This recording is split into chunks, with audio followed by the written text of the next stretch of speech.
You won't believe how understanding this simple concept can enhance your relationship and your bond with your dog. Most of us have heard about the story of Pavlov's dogs in probably high school psych class, and I'm excited to tell you a little bit more about this story today.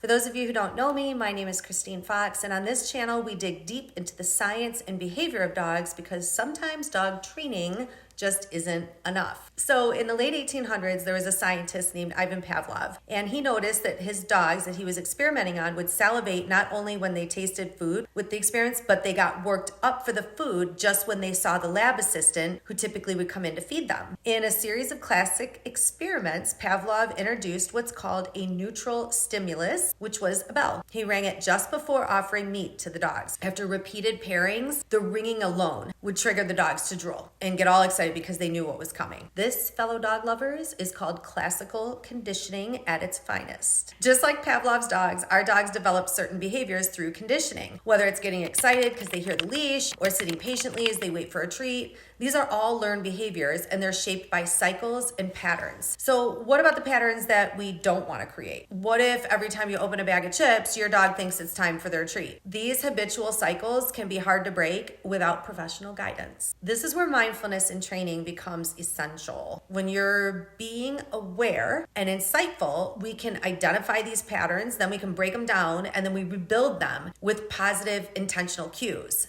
So yes, we can reshape and we can create a more balanced relationship with our dogs. To modify these conditioning cycles towards more positive outcomes, you have to take proactive steps. You just have to, because this involves patience, consistency, and many times the help of a professional consultant like me. Here in Michigan, specialized in merging mindfulness with dog training. So if you're interested in discovering how to transform your dog's habits through mindfulness and you're looking to dive deeper into the art of mindful conditioning, then I'd love for you to take a look at my Becoming Mindful with Dogs course. It's where you can start a more harmonious journey of training with your dog so that we can sort of break these cycles and then we can begin molding a new era of dog training together.